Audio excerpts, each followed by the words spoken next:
Hello students, welcome to selection तक YouTube channel. तो आज अपन जो पढ़ रहे हैं वो परसेंटेज का नेक्स्ट पार्ट पढ़ रहे हैं। इससे पहले हमने परसेंटेज की दो वीडियो डाल दी है।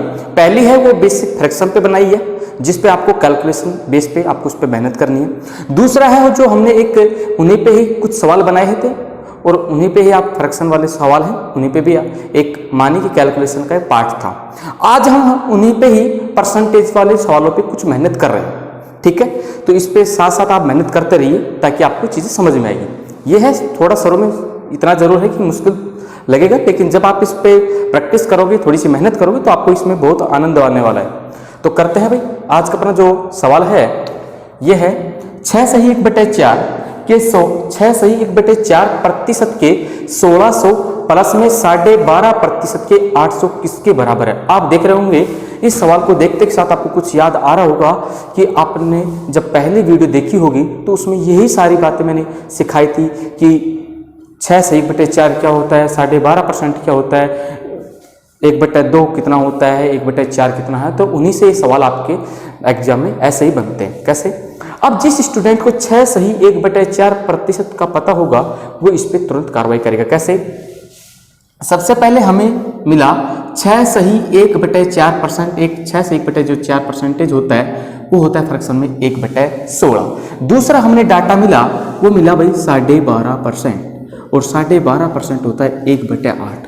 जिस स्टूडेंट के ये यदि रिजल्ट याद हैं वो इस सवाल में पलक झपकते के साथ उसका आंसर आने वाला है। कैसे? 6 सही 1/4% है, तो 6 से 1/4% को मैं क्या लिख लूं भाई, 1/16। के का मतलब क्या होता है भाई, गुना 1600, ये लिख लो 1600 प्लस 12.5%। 12.5% का फ्रैक्शन क्या होता है, 1/8 इंटू क्या है भाई, के का मतलब गुना 800 किसके बराबर है। अब आपके पास ऑप्शन भी दे रखे हैं, लेकिन जब हम इसको कैलकुलेशन करेंगे तो ये इसको पूरा काटेगा 100 बार और ये भी इसको पूरा काटेगा 100 बार। इसको आप जोड़ेंगे तो 100 + 100, तो आपका जो आंसर आएगा वो कितना आएगा, 200। ठीक है। सवाल है भाई, किसी वस्तु के मूल्य के 10% की कमी की गई, इसे पुराने मूल्य पर लाने के लिए नए मूल्य पे कितनी वृद्धि करनी पड़ेगी। कह रहा है किसी वस्तु के मूल्य में 10% की कमी। सबसे पहले आप 10% लिखो, तो 10% का जो फ्रैक्शन होता है वो भाई क्या होता है, 1/10। किसी स्टूडेंट को अगर ये फ्रैक्शन बनाने में दिक्कत है वो आराम से 10% को हटाओगे तो नीचे क्या लिखोगे, बटे में 100, और उसको आराम से काटना, तो आपका जो रिजल्ट निकल के आएगा वो क्या निकल के आएगा, 1/10। कह रहा है किसी वस्तु के मूल्य में 10% की कमी की गई, तो 10% की कमी की गई, तो कहने का मतलब इस 10 का एक क्या होता है, 10% होता है। कहने का मतलब पहले कोई भी जो संख्या थी वो कितनी थी भाई, 10 थी, तो 10 से अब कितनी हो जाएगी, 9, क्योंकि 10 में से 1 घटाएंगे तो क्या बचेगा, 9। तो पहले जो संख्या थी वो कितनी है भाई, 10। कहता है इसे पुराने मूल्य पे लाने के लिए, तो देखो भाई इसका जो पुराना मूल्य था क्या था भाई, 10 ही था, और जो नया जो मूल्य हुआ वो कितना हुआ भाई, 9। क्यों? क्योंकि 10% हमने घटाया है। 10 का 10% कितना होता है, एक जो हमने 10 में से 1 घटाया तो कितना आया, नया मूल्य 9 रुपया। तो ये जो 9 है ये तो आपका क्या है भाई, नया मूल्य, और जो 10 है ये आपका क्या है भाई, ओल्ड मतलब पुराना मूल्य। वो कह रहा है अगर इसे पुराने मूल्य पे लाने के लिए, पुराने मूल्य पे, तो पुराने मूल्य पे अगर हम नए मूल्य से लेके आएंगे तो कितने की वृद्धि करेंगे भाई, 1 की। कितने की वृद्धि करेंगे भाई, 1 की। और 1 की वृद्धि किससे करते हो, वो संख्या हमेशा कहाँ लिखी जाती है, नीचे। कभी भी किसी भी संख्या से तुलना की जाती है तो वो संख्या हमेशा कहाँ लिखी जाती है भाई, नीचे। ये आज अपनी परसेंटेज की तीसरी वीडियो है, और तीसरी वीडियो में हम अक्सर ऐसे सवालों को कभी भी जब हम करते हैं, किसी भी कंपैरिजन किसी से करते हैं, तो हमेशा वो संख्या कहाँ लिखी जाती है, नीचे। इस बात का हमेशा ध्यान रखना। तो 1/9 और 1/9 कहाँ आया, इस 9 से हम तुलना कर रहे हैं। वो कह रहा है कि पुराने मूल्य को कितनी वृद्धि की जाए, नए से पुराने मूल्य में लाने के लिए नए मूल्य में कितनी वृद्धि की जाए, तो कितनी वृद्धि की जाएगी, 1/9। किससे, 9 से। तो 1/9 का जो परसेंटेज जो रिजल्ट होता है वो कितना होता है, 11 सही 1/9%। ये आपका आंसर हो जाएगा भाई। नेक्स्ट सवाल कहता है कि चावल के मूल्य में या चावल की कीमत में 60% की वृद्धि कर दी गई। सबसे पहले जब भी आपके पास परसेंटेज कोई आ जाए या कोई फ्रैक्शन आ जाए, आप उस पर थोड़ा सा ध्यान दीजिए कि हमने सीखा था, और सीखा था किस बेस पे हमने सीखा था। अब हमारे पास आया 60%। बताओ भाई 60 जो % होता है वो कितना होता है? सबसे पहले 60% पे अगर यहाँ पे आप थोड़ी सी अप्रोच लोगे, यदि बेसिक वीडियो पहले देखा होगा तो आप देखेंगे कि 20 का ही तो मल्टीपल है और 20% होता है, कितना होता है 1/5। तो 60% आपका हो जाएगा भाई कितना? 3/5। ठीक है भाई, इतना तो हम कुछ आगे बढ़ेंगे तभी हम कुछ चीज़ों को क्लिक करेंगे और स्टूडेंट से कंपैरिजन। तो देखो भाई, तो चावल को पुण्य कीमत पे लाने के लिए वो कह रहा है अगर चावल की कीमत 60% बढ़ा दे, कहने का मतलब जो भी आपकी कीमत होगी पहले कितनी थी 5, और 5 का 60% कितना होता है भाई 3। तो 3 अगर बढ़ाओगे तो कहने का मतलब आप क्या करोगे +3। तो अब जो कीमत जो निकल के आएगी वो कितनी आएगी 8, और पहले जो कीमत थी वो कितनी थी 5 रुपया। जो नीचे है कौन सी कीमत है भाई? पहले वाली। और जो नई कीमत है कौन सी? जिसमें 60% बढ़ा दिया तो 5 से कितना रुपया हो गया 8 रुपया। अब देखो सवाल आगे क्या है, तो चावल को पुण्य कीमत पे, पुण्य कीमत का मतलब पहले वाले कीमत पर लाने के लिए नई कीमत को कितना कम करना पड़ेगा। तो देखो चावल को आप पुण्य मतलब कि पुरानी कीमत पे लेके आओगे, तो पुरानी कीमत पे लेके आओगे तो कितना कम करोगे भाई? 8 से अगर 5 तक आओगे तो आपको करना पड़ेगा 3 की कमी, और 3 की कमी जब करोगे तो किस पे करोगे? 8 से, क्योंकि नए मूल्य से तो करोगे। तो 3/8 यहीं पे अपना आधा काम क्या कंप्लीट काम हो गया। जिस स्टूडेंट को पता है कि 1/8 का रिजल्ट उसको पता है कितना होता है भाई 12.5%, तो 3/8 का उसने अगर रिजल्ट फ्रैक्शन पे मेहनत की है तो वही स्टूडेंट इसका सीधा आंसर लिखेगा 37 सही 1/2%। ठीक है भाई, अगर ये किसी को समझ में नहीं आया कि 3/8 बराबर 37.5% की होता है, क्योंकि 3/8 को परसेंटेज बदलोगे तो इंटू क्या करोगे 100 करोगे और 300 में 8 का भाग दोगे तो कितना आएगा 37.5% ही। तो इसके लिए आप पहले वाली जो बेसिक फ्रैक्शन है वीडियो वो जरूर देखना, क्योंकि आपका उस पर पूरा अर्थ में टिका हुआ है। ये 3/8 हमने जो रिजल्ट दिया है डायरेक्ट से 37.5%, ये बेसिक वीडियो पे ही था। ठीक है भाई, आता है भाई यदि वर्ग की प्रत्येक भुजा को 10% तक बढ़ाया जाए। सबसे पहले हमें यह समझ में आया कि वर्ग की प्रत्येक भुजा को 10% तक बढ़ाया जाए। पहले जो 10% आए ना, तो आप सबसे पहले परसेंटेज को ले लो और परसेंटेज पे इतना मेहनत करो कि ये समझ में आ जाए ये कहना क्या चाह रहा है। 10% बढ़ा दिया जाए, कहने का मतलब पहले क्या थी 10 थी, और अब अगर 1 बढ़ाएंगे तो कितना आएगा भाई 11/10। ये तो हमें क्या समझ में आया, अरे अगर वर्ग की प्रत्येक भुजा को 10% बढ़ा दिया जाए तो भुजा की एक बात बताऊं, सारी जो भुजा होती है वो क्या होती है भाई बराबर। तो अगर पहले वर्ग वाली भुजा की अगर 10 थी तो दूसरे वर्ग की जो भुजा होगी वो कितनी होगी भाई 11। देखिए वर्ग ऐसा होता है कि उसकी जो चारों भुजा होती है वो बराबर होती है। अगर इस वर्ग की प्रत्येक भुजा 10 है तो दूसरा जो नया वर्ग बनेगा उसकी जो भुजा होगी वो प्रत्येक वर्ग की भुजा, प्रत्येक चारों भुजा जो कितनी होगी भाई 11 होगी। तो वो कह रहा है कि तो वर्ग के क्षेत्रफल में कितना प्रतिशत बढ़ जाएगा। तो कितना प्रतिशत बढ़ेगा, तो सबसे पहले जब हम इसका एरिया निकालेंगे, इसका क्षेत्रफल निकाले हैं, तो वर्ग का जो क्षेत्रफल होता है ना वो होता है भाई a²। एक का मतलब होता है यहाँ पे भुजा, एक किसको रिप्रेजेंट कर रहा है भुजा को। तो इस 10 का अगर हम स्क्वायर करेंगे तो आपके पास आएगा 100। अगर आप यहाँ पे 11 का स्क्वायर करते हो तो आपके पास आता है 121। अब वो कह रहा है क्षेत्रफल कितना प्रतिशत बढ़ जाएगा। तो पहले जो ये वर्ग था ये कितना एरिया घेर रहा था 100, और यहाँ पे कितना घेर रहा है भाई 121। तो 100 से 121 हुआ तो कितना बढ़ा भाई 21 बढ़ा। आपका आंसर यहीं पे हो गया। आप कहोगे कैसे, कभी भी एक बात का ध्यान रखना, कोई भी डाटा अगर 100 पे यदि परसेंटेज पूछे तो वो अपने आप में परसेंटेज है। मैं कहूँ आपके 100 में से 75 नंबर आए तो आप सीधा कह सकते हो 75% नंबर आए। कैसे, अब देखना 21 की तुलना किस पे करवाएगा 100 पे, तो आपका क्या है 21%। अगर आप और डिटेल से निकालना चाहो 21 की तुलना किस पे करवाना चाह रहा है 100 पे, और परसेंटेज में बदलवाना चाह रहा है तो इनटू क्या करेंगे 100, तो 100 से 100 कट जाएगा तो आपका जो रिजल्ट आएगा वो क्या आएगा 21%। पे अगला सवाल है आपका, यदि एक संख्या में 10% की कमी करने पर वह 30 हो जाती है, तदनुसार वह संख्या क्या है। देखिए 10% जैसे हमारे पास आया तो 10% का होता है भाई 1/10। ये बात समझ में आई नहीं आई। कहने का मतलब वो 10% कम कर देता है तो वो संख्या क्या बन जाती है भाई 9। अगर किसी संख्या में 10% कम करने पर वह 30 हो जाती है, तो हमारी तरफ से वो संख्या में जैसे 10% कम किया तो कितनी हो गई 9। तो जो 9 है वो किसको रिप्रेजेंट कर रहा है भाई 30। तो वो पूछ रहा है संख्या क्या है, तो आपकी जो ओरिजिनल जो संख्या है ना वो तो क्या रहने वाली है 10। तो आप इसको कर दोगे इंटू 10।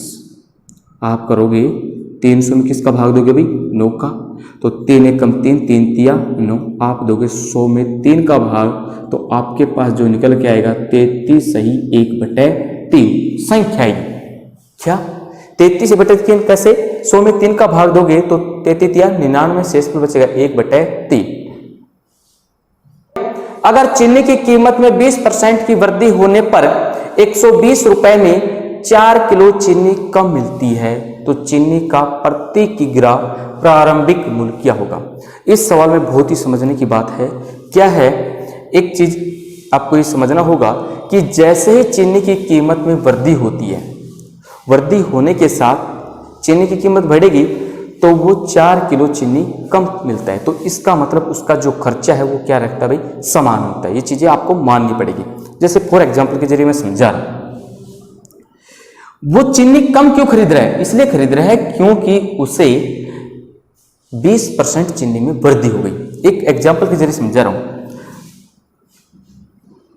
मान लीजिए, चलो इसी एग्जांपल को अपन लेते हैं कि 20% की वृद्धि हो रही है। तो 20% की अगर वृद्धि हो रही है किसमें चीनी की कीमत में, तो 20% होता भाई 1/5। सबसे पहले हमने इतना सीखा, चाहे पर्सन कैसा भी हो, सबसे पहले आप उस परसेंटेज को फ्रैक्शन में लेके चलिए। तो 20% जैसे ही आया तो हमें इतना समझ में आया क्या होता है 1/5। वो कहे कि वृद्धि, तो वृद्धि का मतलब आप लिख दो यहाँ पे प्लस।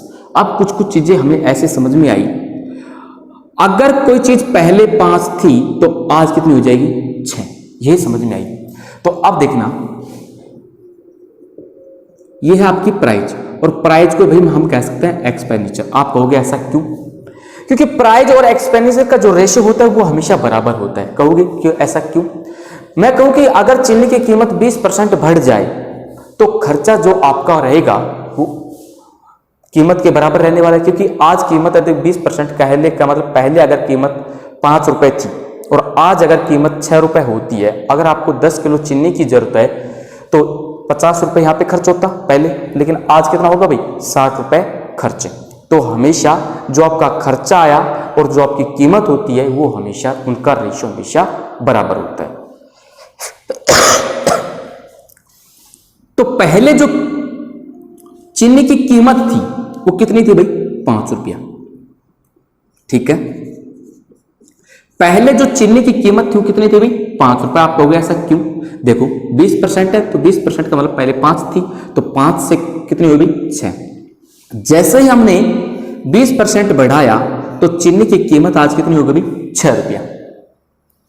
अब देखो ये वो लाइन आगे जो दी है कि 120 रुपए में 4 किलो चीनी कम खरीद रहा है, तो इसका मतलब एक बात समझना होगा आपको कि कहीं ना कहीं वो जो खर्चा है वो पहले जितना ही खर्च कर रहा है, इस वजह से वो अपनी कहीं ना कहीं कम या ज्यादा की बात कर रहा है। तो मान लीजिए भाई ऐसा कुछ खर्चा मानो जाकि आप दोनों से काट सको। ऐसा नहीं है कि आप 1 रुपया मान लो 100 रुपये मान लो, क्योंकि अपने को कैलकुलेशन में दिक्कत आएगी। तो हमेशा ऐसी संख्या मानो जो 5 से भी कट जाए और 6 से भी कट जाए। तो ऐसी संख्या मैं मान लेता हूं कि मेरे जेब में 30 रुपए होंगे, ठीक है। टोटल जो खर्चा है भाई अपने पास कितना होगा, मेरे जेब में मान लीजिए 30 रुपए खर्चा है। अगर 30 रुपए जेब में है, अगर कोई वस्तु 5 रुपए किलो मिल रही है तो वो आप कितने खरीद के लेके आओगे भाई 6 किलो। क्लियर है नहीं। अगर अब भी आपके जेब में 30 रुपए हैं लेकिन वस्तु की कीमत बढ़ गई, वस्तु की कीमत कितनी हो गई 6 रुपए, तो 6 रुपए हो गई। तो आज वही अगर आपके पास 30 रुपए हैं तो आप कितना सामान लेके आओगे भाई 5 किलो। ऐसा हुआ क्यों, ऐसा इसलिए हुआ चीनी की कीमत बढ़ गई। तो चीनी की जैसे ही कीमत बढ़ी तो हमें समझ में आया कि हम जो मात्रा है वो कम यूज कर रहे हैं, ठीक है। तो इसका मतलब ये समझ में आया तो खर्चा है वहीं का वहीं है। तो अब देखिए जो पर्सन की जो भाषा है, तो ये चीज निकल के आएगी, हमारी निकल के आएगी भाई खपत, या हम इंग्लिश में कहें तो कंजप्शन कह सकते हैं इसे, ठीक है। अब देखिए सवाल क्या है, 120 रुपए में 4 किलो चीनी कम खरीद रहा है। देखो हमारी जो तरफ से वो जो चीनी है वो कितना कम खरीद रहा है भाई मतलब चीनी जो पहले की तुलना में कितना कम वो कर रहा है, पहले 6 किलो चीनी यूज कर रहा था और आज कितनी चीनी यूज कर रहा है भाई, 5 किलो। ऐसा क्यों? क्योंकि चीनी की कीमत में वृद्धि हो गई। तो इस वजह से हमारी तरफ से कितने की कमी हो रही है भाई, 1 की। और 1 किसको रिप्रेजेंट कर रहा है भाई, 4 को।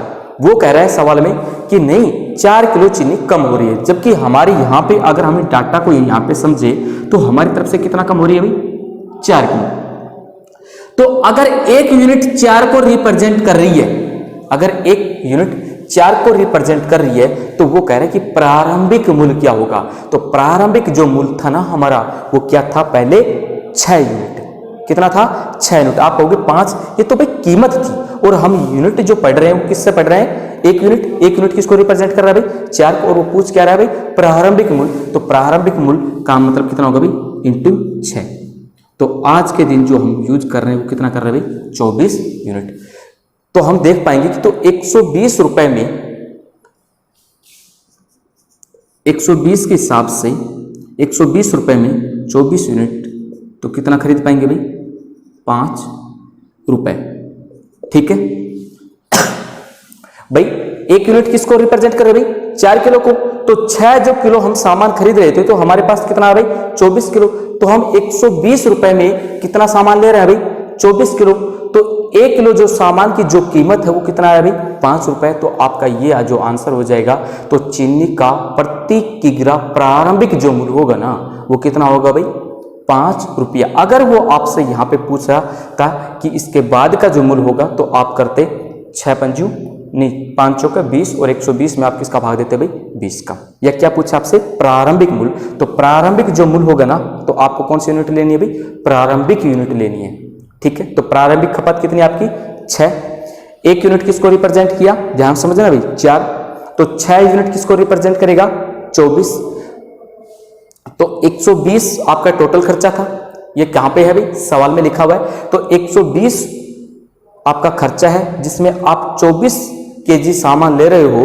तो 1 किलो जो सामान की जो आपकी कीमत निकल के आई, वो कितने आई, 5 रुपए। यही सवाल में पूछ रहे हैं।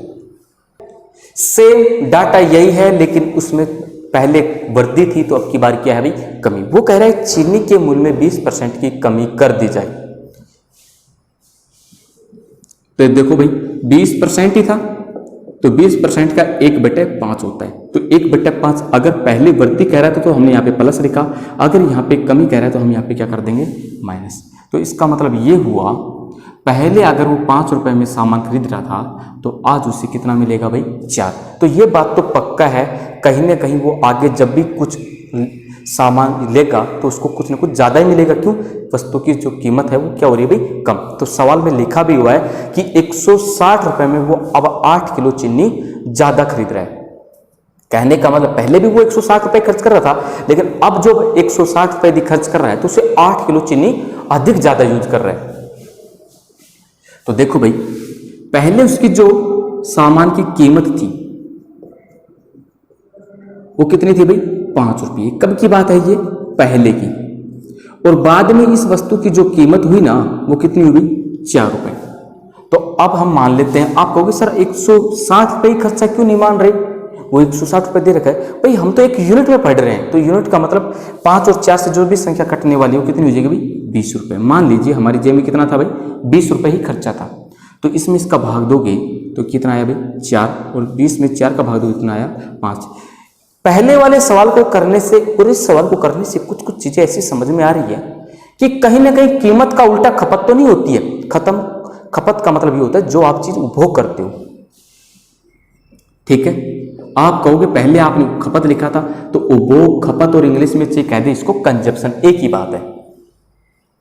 हमेशा कीमत का उल्टा क्या होता है भाई, खपत। ऐसा क्यों, क्योंकि आपका जब खर्चा बराबर हो, पहले भी उतना ही खर्चा और बाद में भी उतना ही खर्चा, तो हमेशा कीमत का उल्टा क्या होता है भाई, उपभोग। तो देखो पहले आपके पास 4 किलो कोई भी सामान यूज कर रहे थे और अब कर रहे हो आप 5 किलो। तो इसका मतलब पहले की तुलना में आप कितना ज्यादा कर रहे हो भाई, 1 ज्यादा। लेकिन सवाल में कितना लिखा हुआ है, नहीं आप तो 8 किलो यूज ज्यादा कर रहे हो। तो 1 किसको रिप्रेजेंट कर रहे हो भाई, 8 को। वो पूछना क्या चाह रहा है, तो कमी होने से पहले चीनी का प्रारंभिक मूल्य क्या था। तो कमी होने से पहले क्या था भाई आपका 4 किलो, तो 8 चौके 32। भाई कमी तो यहीं पे तो हुई है सामान की कीमत, तभी तो हमें 5 किलो सामान मिला। तो कमी होने से पहले सवाल को बस शब्दों का फर्क है, उसने पहले स्पष्ट कह दिया था कि प्रारंभिक मूल्य क्या होगा, और इस सवाल में उसने भाषा तुरंत बदली है। सवाल वो का वो है, लेकिन उसने आगे जो भाषा बदली है वो कह रहा है कि कमी होने से पहले उस वस्तु का मूल्य क्या था। अब आप सोचोगे कमी होने से पहले कौन सी बात कर रहा है। कमी होने से मतलब कि जो इंटरचेंज हुआ था कमी या वृद्धि, उससे पहले का मूल्य, तो उससे पहले का मूल्य कौन सा मूल्य आएगा, प्रारंभिक मूल्य। तो कौन सा है भाई 4, तो 8 चौके 32। तो पहले जो आप रियल में कितना चूज कर रहे थे भाई, 32 चीजें आप यूज कर रहे थे, कहने में 32 किलो आप कर रहे थे। तो आपके पास आप देखो रियल में आपके पास कितना खर्चा है, तो वो बता रहा है 160 रुपए। तो 160 में अगर आप 32 का भाग दोगे तो 32 पंजू 160, तो आपका आ जाएगा 5 रुपए प्रति किलो। यह आपका आंसर है। आता है भाई किसी वस्तु में, देखिए भाई ये 2-3 सवाल सेम है क्योंकि बहुत ही कंफ्यूजिंग करने वाले हैं। अक्सर इनका जो मेथड होता है बहुत बड़ा होता है, लेकिन अपन ने इसको एक परसेंटेज में छोटे से मेथड के द्वारा इसको इन चीज़ों पे कन्वर्ट कर लिया। तो इस पे बस इन शब्दों को समझने की बात है। वैसे तो ये सारी चीज़ें मैंने बेसिक फ्रैक्शन वीडियो में बता दी है, लेकिन जो अब अपन जो पढ़ने वाले हैं जो सिर्फ भाषा पढ़ रहे हैं, तो अब आता है इसी का ही एक तीसरा सवाल। क्या कहता है, किसी वस्तु की कीमत में 21% की कमी कर दी गई। तो देखो 21% कह रहे हैं ना भाई, तो 21% आप कहोगे सर हमने फ्रैक्शन पे मेहनत बहुत की, लेकिन जो 21% है कुछ समझ में नहीं आया। तो भाई हमें इतना तो समझ में आ रहा है ना, 21/100 लिख दो, ठीक है। तो 21/100 लिखोगे तो वो चीज़ें देखो क्या कमी या वृद्धि, कमी कह रहा है। अगर वो कमी कहता है तो हम माइनस कर देंगे। तो इसका मतलब कोई पहले वस्तु 100 रुपए की थी, तो आज वो वस्तु कितने की हो जाएगी भाई, 79 रुपए की, ठीक है, यही तो होगा। तो भाई देखो पहले जो प्राइस थी वो कितनी थी भाई 100 रुपए, तो आज कितनी हो जाएगी भाई 79, ठीक है। तो इसका मतलब एक बात जो समझ में आई, यहां पे कुछ भी होगा, कुछ भी क्या होगा, 100 गुना 79 करूंगा, यही तो होगा। लेकिन जो मेरी खपत होगी ना वो हमेशा इनकी उल्टी तो होगी। इससे पहले हमने 2 सवाल किए थे तो बिल्कुल इनकी उल्टी थी। तो कहने का मतलब ये अगर 79 है तो ये क्या होगी 100, ठीक है। आप कहोगे एलसीएम क्या होगा, एलसीएम अगर निकालना चाहो तो 100 गुना 79 कर दो। बताओ पहले भी तो आप इन दोनों को गुना करते तो करते। तो आपके पास जो खर्चा है वो 100 गुना 79 मतलब 7900 खर्चा है। ये हमें जरूरत भी नहीं है इन चीजों की। काम किस पे है भाई हमारा, इस पे। वो कह रहा है करने पर 21% की कमी करने पर कोई व्यक्ति 100 रुपए में 3 किलो चीजें अधिक खरीद रहा है। देखो हमारी तरफ से 79 से लेके पहले कोई व्यक्ति कितना सामान खरीद रहा था 79 केजी, और अब कितना खरीद रहा है 100 केजी। ऐसा हुआ क्यों, ऐसा इसलिए हुआ क्योंकि चीनी की वो जो वस्तु की जो कीमत थी वो 21% कमी हो गई। तो 21% कमी हो गई तो इसका मतलब जरूरी है वो सामान कुछ ज्यादा खरीद देगा, अगर वो खर्चा उतना ही रखता है तो भाई कितना ज्यादा खरीद रहा है वो 21, लेकिन वो कह रहा है नहीं 21 नहीं, वो तो 3 किलो अधिक खरीद रहा है। तो 21 है भाई, किसको रिप्रेजेंट कर रहा है भाई 3 को। तो 1 किसको रिप्रेजेंट करेगा 3/21, कहने का 3 एकम 3 3 7 21। तो 1 किसको रिप्रेजेंट कर रहा है भाई 1/7 को। कौन सी एक यूनिट रिप्रेजेंट कर रहा है, तो आप देख पाएंगे। तो 100 यूनिट किसको रिप्रेजेंट करेगी भाई, आप कर दोगे 100 गुना में 1/7 है भाई। क्योंकि आपको क्या चाहिए, सबसे पहले वस्तु की प्रति किग्रा कम की गई कीमत है। तो वस्तु की प्रति किग्रा कम की गई कीमत, तो प्रति किग्रा कम की गई कीमत कौन सी है भाई दूसरी, पहले तो जो थी वही तो थी। तो कम की गई कीमत कौन सी है भाई 100, तो आप कर दोगे 100 गुना 1/7। कौन सी है भाई कम की गई कीमत। तो आपका जो निकल के आया वो कितना है 100/7 केजी। क्या निकल के आया 100/7 केजी। अब देखो आपके पास खर्चा है कितना 100। अब तक हम क्या कर रहे थे भाई, यही तो कर रहे थे। तो आप दोगे 100 में किसका 100/7 का भाग दोगे, ठीक है। इसको जब आप सोल्व करोगे तो 100 से 100 कट जाएगा, कहने वाला 7 ऊपर जाएगा। तो आपका जो रिजल्ट निकल के आएगा वो क्या आएगा 7 रुपए। देखिए इसमें कुछ नहीं थे, इसमें थोड़ी सी कैलकुलेशन थी, बाकायदा आपका वो का वही। इससे पहले जो मैंने 2 सवाल कराए थे वो के वही हैं। बस इसमें जो सवाल पूछा था वो अगली भाषा क्या थी, वस्तु कि प्रति किग्रा कम की गई कीमत क्या थी। तो कम की गई कीमत थी ना, वो पहले तो जो थी वो थी, लेकिन कम की गई थी कौन से में की गई थी, दूसरे में। तो आप क्या लोगे यहाँ पे 100। भाई बहुत ही प्यारा, जो एक बड़े ही कॉन्सेप्ट के साथ मैं इसको कह सकता हूं कि आपका परसेंटेज का सबसे मैं एक अहम मुद्दा मान सकता हूं, क्योंकि ये वो सवाल हैं जिसको आप इस पे कुछ न कुछ कॉन्सेप्ट के जरिए आप इसको बिल्कुल चुटकी में उड़ा सकते हो। कैसे? ऐसे सवाल को कभी भी मैं एक बार बता दूं आपको, जब आपके पास परसेंटेज दे रखा हो, या आपके पास कोई भी रेशियो दे रखा हो, या आपके पास कोई भी फ्रैक्शन दे रखा हो, ठीक है, ये तीनों चीजें क्या होती है भाई, एक ही। आप कहोगे ऐसा क्यों? परसेंटेज हुआ, रेशियो हुआ, फ्रैक्शन हुआ, ये आपका पूरा अर्थमेटिक के जे जान कॉन्सेप्ट है। ये जो शब्द हैं, परसेंटेज का अर्थ होता है प्रतिशत, रेशियो का मतलब होता है अनुपात, और फ्रैक्शन का मतलब होता है भिन्न। परसेंटेज का मतलब जैसे मैंने लिखा 20%, ठीक है। रेशियो का मतलब लिखा मैंने 1:5 लिख दिया, और फ्रैक्शन का मतलब मैंने लिखा 1/5। ये सारे शब्द तो एक ही हैं, लेकिन इनका जो रूप है लिखने का वो अलग अलग दिखा दिया। तो ये जो चीजें होती है हमेशा होती है कंपैरेटिव वैल्यू। कहने का मतलब क्या होती है भाई, तुलनात्मक मान।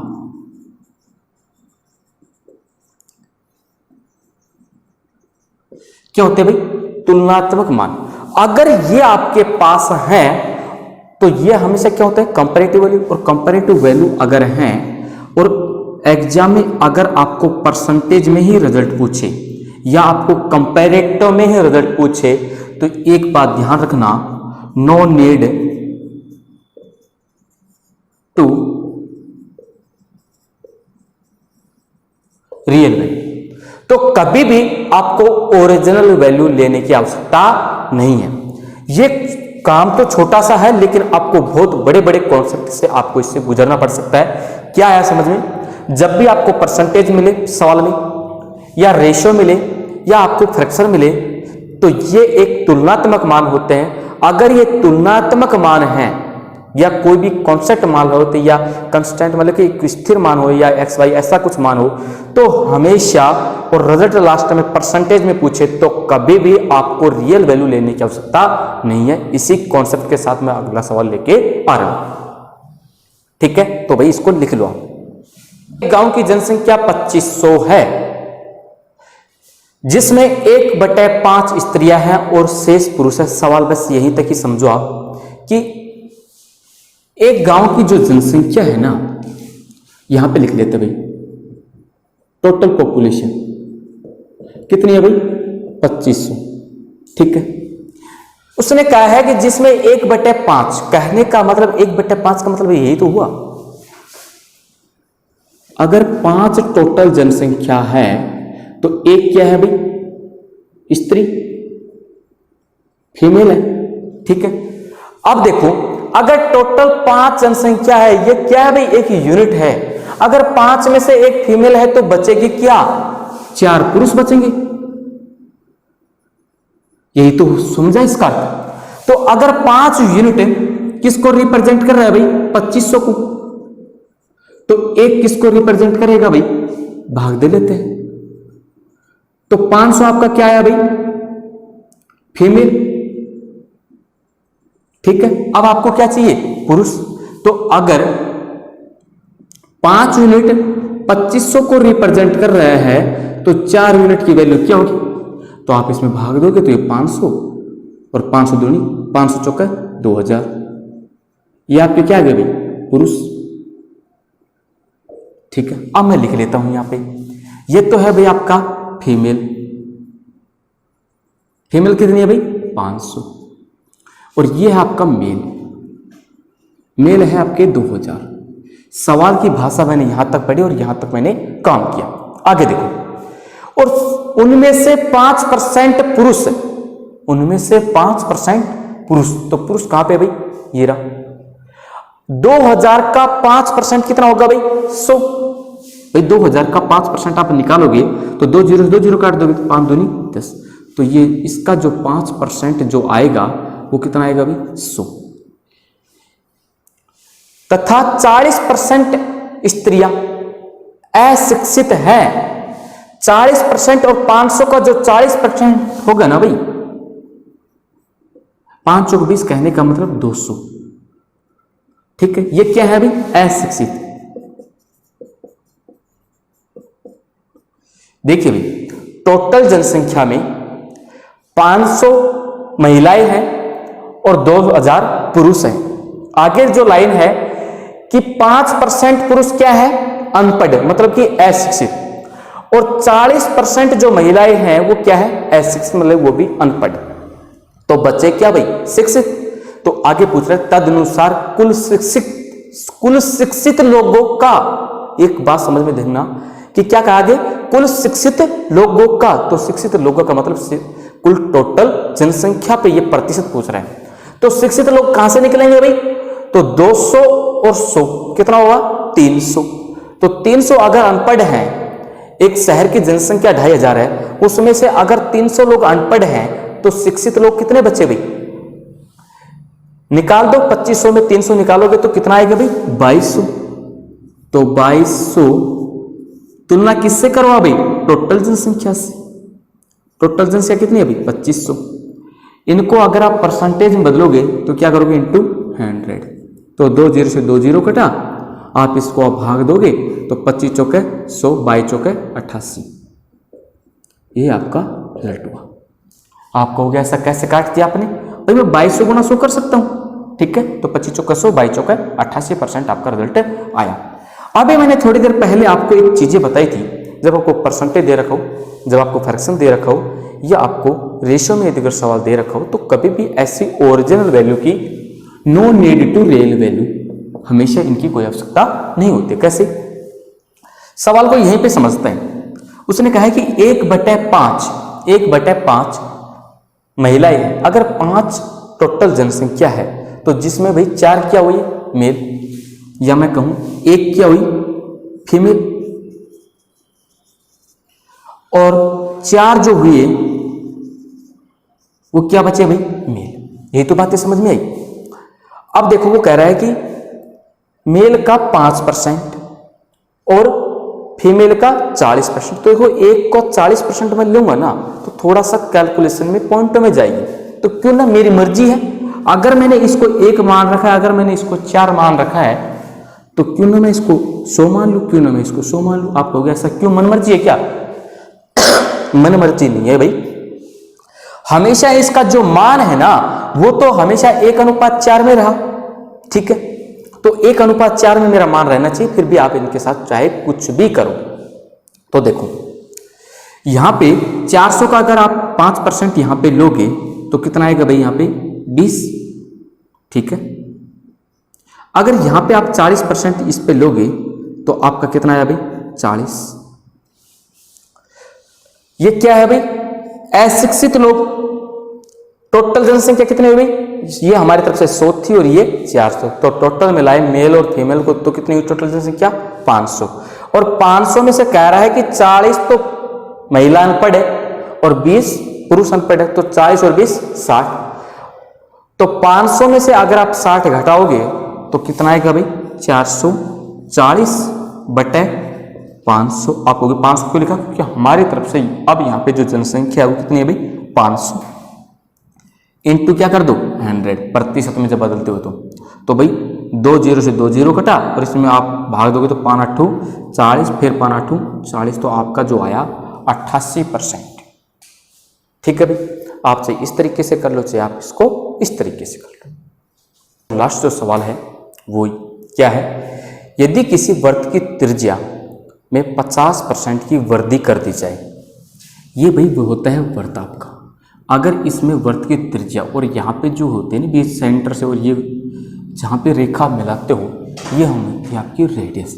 वो कह रहा है सबसे पहले 50%। ये तो देखो चीजें, 50% का मतलब होता है भाई 1/2। क्या कह रहा है? अगर किसी वृत्त की त्रिज्या में 50% की वृद्धि कर दी जाए, तो अगर पहले 2 थी तो अब कितनी हो जाएगी भाई? 3। यही तो हुआ। तो उसके क्षेत्रफल में कितनी वृद्धि होगी? तो सबसे पहले मुझे इसका एरिया पता होना चाहिए। तो इसका जो सर्किल का जो एरिया होता है ना, वो होता है भाई πr²। तो πr² है, तो यहां पे कितना हो जाएगा भाई? अगर 3 है, एक तो वर्त ये है जिसकी त्रिज्या क्या है भाई 2 है, और दूसरा जो बड़ा वर्त बनेगा ना जैसे ये रहा, तो इसकी जो रेडियस है ना वो क्या हो जाएगी भाई 3। भाई पहले वर्त ये था, अब वर्त कौन सा हो गया ये, इसकी त्रिज्या जैसे ही बढ़ी तो कितनी होगी 2 से 3। क्या क्यों कह रहा है, क्योंकि 50% बढ़ा दी तो 2 से कितनी होगी भाई 3। तो देखो ये कॉन्स्टेंट वैल्यू स्थायी है, क्योंकि पाई इधर भी है तो पाई इधर भी आएगा तो आराम से कट जाएगा। तो पाई ये 2 करेंगे 2 का स्क्वायर 4, और यहाँ पे करेंगे 3 का स्क्वायर 9। ठीक है भाई, तो 4 से 9 तक कितनी वृद्धि हुई भाई 5 की।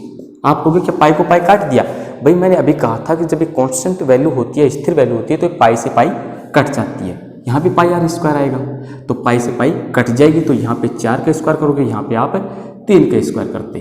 ठीक है, तो पहले क्षेत्रफल जो था वो कितना था 4 था, और अब कितना है भाई 9 है। तो वृद्धि कितने की हुई भाई 5 की। 5 की वृद्धि हुई वो किस पे हुई भाई 4 पे। ठीक है, तो 5/4 सबसे पहले आपको पता होना चाहिए 1/4 होता है वो कितना होता है 25%। तो 5/4 हो जाएगा 25 पंजू 125%, यही आपका आंसर है। ठीक है, इसी के साथ आपकी क्लास खत्म होती है, तो आप इस पे वीडियो पे मेहनत कीजिए और इस वीडियो को आप अपने दोस्तों में शेयर कीजिए, क्योंकि हम ऐसे ही वीडियो आपके लिए दिल्ली पुलिस का पूरा टारगेट बैच है, तो आपके लिए regular video update up to date रहेंगे। ठीक है, थैंक यू।